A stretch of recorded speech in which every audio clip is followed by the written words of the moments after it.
अगर आपने बेची है कोई भी प्रॉपर्टी और अगर फाइनेंशियल ईयर 2024-25 के अंदर कोई भी प्रॉपर्टी आपने बेची है तो उसके लिए आपको आईटीआर भरना मैंडेटरी है। आईटीआर भरते टाइम आपको देखना होगा कि ये कैपिटल गेन किस टाइप का है, शॉर्ट टर्म है या लॉन्ग टर्म है। देखिए, जब भी कोई हाउस प्रॉपर्टी बिकती है तो उस केस में एक कैपिटल गेन अराइज होता है। या तो वो शॉर्ट टर्म होगा या वो लॉन्ग टर्म होगा। लॉन्ग टर्म अगर आपने प्रॉपर्टी 2 साल से ज्यादा के टाइम पीरियड के लिए अपने पास रखी है तो उसको लॉन्ग टर्म बोलेंगे, और अगर 2 साल से कम के लिए है तो शॉर्ट टर्म बोलेंगे।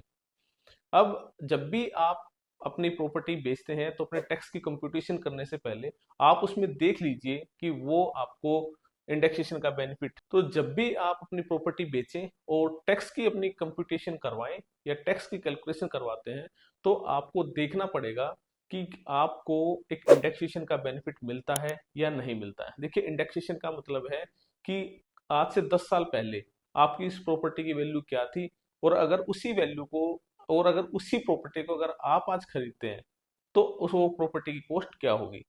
तो सेल प्राइस में से आप अपने इंडेक्सेशन का जो प्राइस है वो लेस करिए, जो प्रॉफिट आता है उसको आप कैपिटल गेन बोलेंगे, और उस कैपिटल गेन को आपके ऊपर आप जो भी एप्लीकेबल रेट है उसके हिसाब से आपको टैक्स देना पड़ेगा। तो जो भी एप्लीकेबल रेट है उसके ऊपर आपको अपना कैपिटल गेन देना पड़ेगा।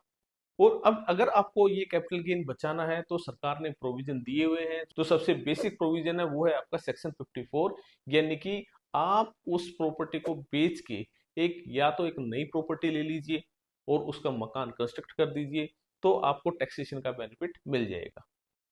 तो देखिए, प्रॉपर्टी खरीदने के रूल्स क्या हैं वो भी आपको समझने पड़ेंगे कि या तो आपने 1 साल पहले तक आपने कोई नया मकान खरीद लिया हो, या फिर जब आपने मकान बेचा हो उसके 2 साल तक आपने कोई नया मकान खरीद लिया हो।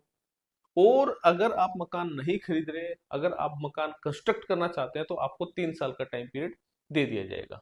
और याद रखिए, जो मकान या आपने या जो प्रॉपर्टी आपने दोबारा खरीदी है उसको आप अगले 3 साल तक नहीं बेच सकते। अगर ऐसा है तो आपका कैपिटल गेन बच जाएगा।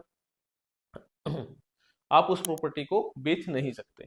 तो ध्यान रखना, आप इस सेक्शन 54 के बेनिफिट को क्लेम करने के बाद आपको उस प्रॉपर्टी को बेचना नहीं है।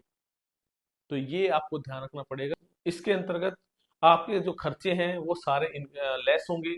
जैसे आपने स्टैंप ड्यूटी पे की है वो, आपने अगर कोई ब्रोकरेज का कमीशन दिया है वो भी आपका लेस। इसके अलावा कोई छोटे मोटे किसी भी टाइप के जो एक्सपेंस है वो सारे आपके रिड्यूस हो जाएंगे। तो इस टाइप से आप अपना कैपिटल गेन टैक्स बचा सकते हैं। अब आपको ये भी ध्यान रखना है कि जो प्रॉपर्टी, अच्छा प्रॉपर्टी का मतलब मेरा सिर्फ हाउस प्रॉपर्टी नहीं है, उसके अंदर आपको कोई प्लॉट भी हो सकता है, कोई कमर्शियल बिल्डिंग भी हो सकती है। तो अब आपने जो प्रॉपर्टी आपने बेची है उसके बदले आपको नया मकान ले लेना है। आपका जो कैपिटल गेन होगा वो आपका कम हो जाएगा। कम होने से आप अपनी प्रॉपर आईटीआर फाइल कीजिए, अपने एक्सपेंस को रिड्यूस कीजिए। अब बात आती है कि अगर आपको कोई मकान 2 साल तक या फिर 3 साल तक आप बना नहीं पाते, या आपको पसंद नहीं आया, तो क्या करना है। देखिए, उस पैसे को आप अपने बैंक में नहीं रख सकते। वो पैसा आपको एक स्पेशल अकाउंट यानी कि कैपिटल गेन अकाउंट स्कीम में डिपॉजिट करवाना होगा। और उसकी डिपॉजिट की तारीख होती है जिस साल में आपने मकान बेचा उससे अगले साल की 31 जुलाई तक। 31 जुलाई इसलिए कहा गया क्योंकि जो रिटर्न फाइलिंग की डेट होती है जो वो जनरली 31 जुलाई होती है। ठीक है, तो ये आपको ध्यान रखना है।